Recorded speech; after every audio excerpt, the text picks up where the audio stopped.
Ayan guys, ang next na itatanim ko today is yung mga potato ko. Blue, purple potato to sila. Kailangan ko sila itanim to sa pot kasi blue to sila eh. Almost same kulay lang to sa soil. So, pag nakapat sila, mas madali silang makita at ma-identify na patatas yun sila compare pag ilagay ko sila sa lupa. So, ayan. Simulan na natin. Meron akong potato pot talaga. Intended talaga to sila sa mga potato. Siyempre, prepare natin yung mga chair natin para hindi sasakit yung likod natin.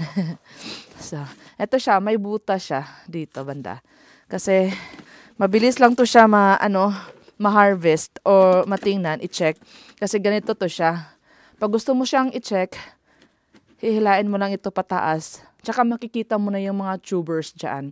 At tsaka kung gusto mong mag-harvest ng maliliit na tubers, okay din yan kasi makikita mo talaga sila. So, prepare ko lang to lahat sila. At maganda din tong pot pag wala kang enough space sa garden mo. Kasi malagay mo lang to sila sa bintana, sa loob ng bahay. Ganon. Or sa terrace nyo. So, madali lang to siya. So, lagyan lang natin to ng soil. So, mga ganyan lang.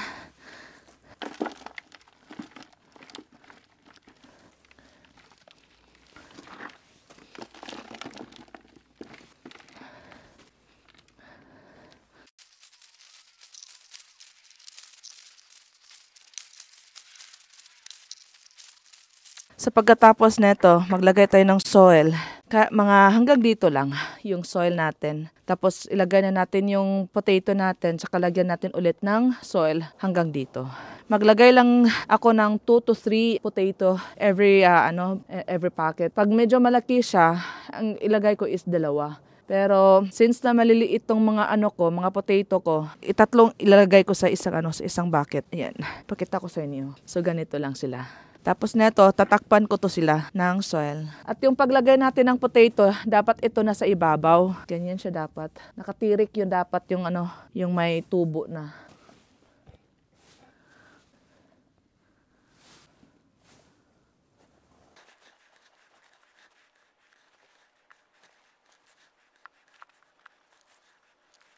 Tsaka natin siya takpan ng soil.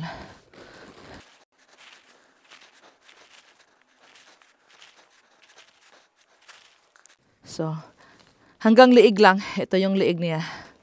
Tsaka, importante na ito, hindi ko sila i-press kasi baka masira yung nila, yung tumubo nila ba. Ganyan lang. Tapos nito is, lalagyan ko ng tubig, enough water, tsaka waiting na din to para pag tumubo.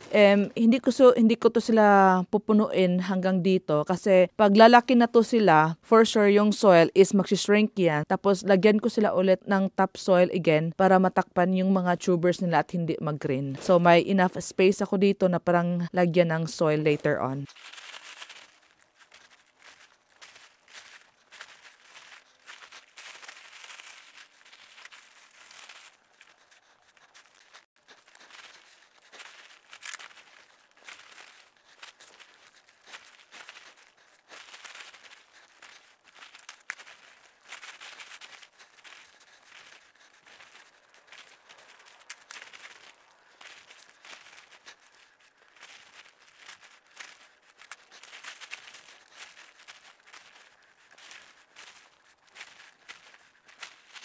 So, natapos ko na siya lagyan lahat ng soil. Kaya ngayon, lalagyan ko na siya ng tubig. Paulit-ulitin ko lang to sa paglagay ng tubig kasi kailangan nila ng enough na seconds or minutes pa ata para ma-absorb talaga lahat yung tubig sa ilalim. Syempre, ang gamit ko dito, tubig ng ulan para makatipid din tayo ng tubig. Ang mahal kaya ng tubig dito. Kahit siguro dyan sa Pinas, mahal din yung tubig, diba? Kaya, para-paraan din yan para makapagtipid, diba? Lalo na sa Pinas, maganda kasi laging umuulan dyan. Dami kayong matitipid na tubig dyan. Pandilig sa mga halaman. Tingnan natin yung soil. Ito, ilang beses ko na ito nadiligan. Kaya, ayan. So, observe na sa ilalim yung tubig. Tsaka tingnan natin sa ilalim pag may nag-drop na ba. Ayan. So, stop na ako sa paglagay ng tubig. They have enough water na. Tsaka, I think magkasya to lahat sa greenhouse ko. Kaya doon ko muna sila ilalagay for the meantime. Kasi medyo mainit din doon.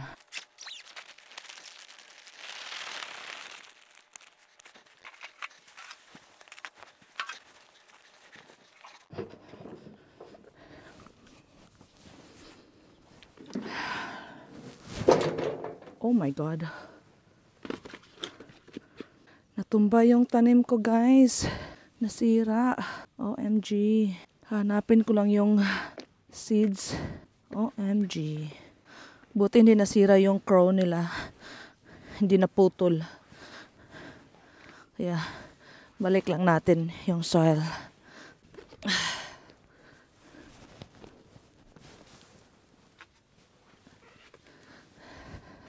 Nagkulang ng soil yung ano ko, yung potato pot ko kasi nga nag-shrink na sila. Magnakaw muna ako ng mga soil dito para pantakip doon. Lalo na yung natumba na na pot, nag-shrink talaga sila lahat kasi ganyan yan sila pag nabasa na sila, nag-shrink talaga yan sila. Tsaka yung iba, tatakpan ko din, lagyan ko sila ulit ng soil. Baka matumba na naman to, lagay ko muna dito. Nadala na